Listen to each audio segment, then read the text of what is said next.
A mysterious disease has been working its way through the Texas Panhandle over the past month or so, puzzling the agriculture industry. But to start the week, that mysterious disease was identified as a strain of highly pathogenic avian influenza, or HPAI. At the time of this broadcast, 3 dairies in Texas and 1 in Kansas have been tested now positive for HPAI. For a look at this developing story, we were joined in the studio by the Nebraska State Veterinarian, that is Dr. Dudley, on Thursday morning. Obviously, there's a lot of unknowns in this situation, but what can you share with us right now? What do we know about high-path avian influenza when it comes to dairy cattle? You know, one of the things that I guess has been interesting to follow, going back, it seems like this situation kind of started back the first part of February with some cows that were having, kind of depressed cows, especially the older cows that were in mid-lactation. And those are really the only cows that seem to be affected. And but they started noticing that they were going off feed, decreasing milk production, and herd-wise maybe decreasing milk production by 6 to 8, 10% decrease in milk production. And anyway, so that started back then. Industry was trying to figure out what was going on. About 3 weeks ago, Texas Animal Health Commission started getting involved because this is happening in the Texas Panhandle area, is where it started.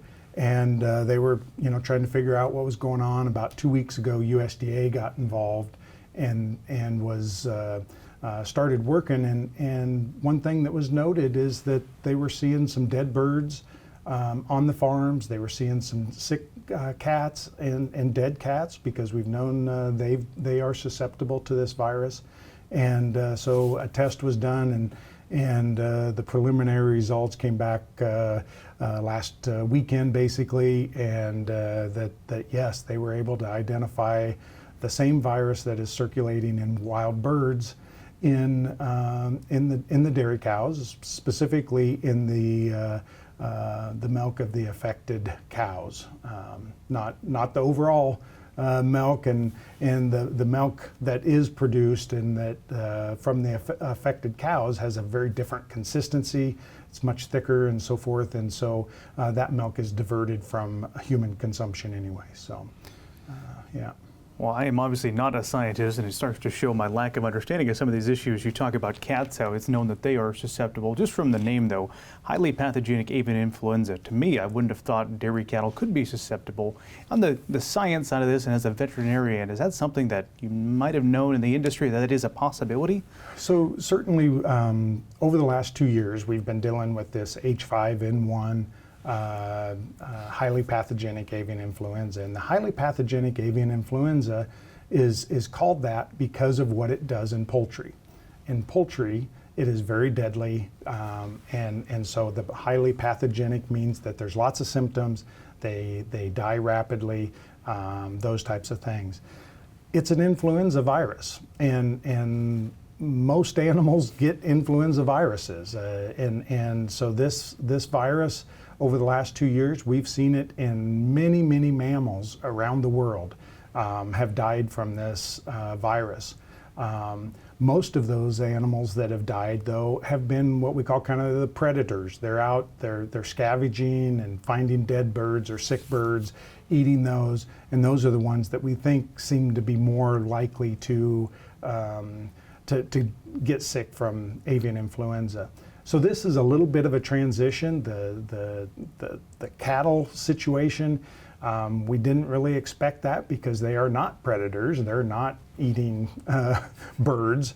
That exposure is coming some other way. So there's a little bit of a surprise there, but we know this virus has been in lots of different animals. Things have changed quickly on this front since the confirmation came out early as we started this week or over the weekend. But let me ask you this, because it's a question I keep hearing repeated for producers in Nebraska. They're curious about if there's concern this could spread into the beef side of things for beef cattle. Your thoughts? Yeah. So far, we really do not think so. In Texas, there are some of the dairies that are affected are right next door to some feedlots. And we're not seeing anything in beef cattle.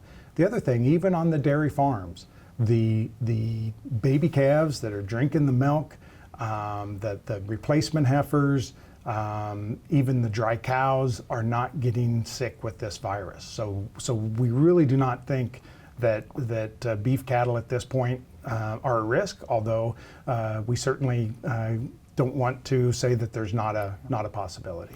Okay, I'm sure like on the poultry side of this, biosecurity is one of the things you want to mention. Yeah, biosecurity is important no matter what. Biosecurity is important for everyday prevention of everyday diseases, but it's also important when we start talking about unusual diseases.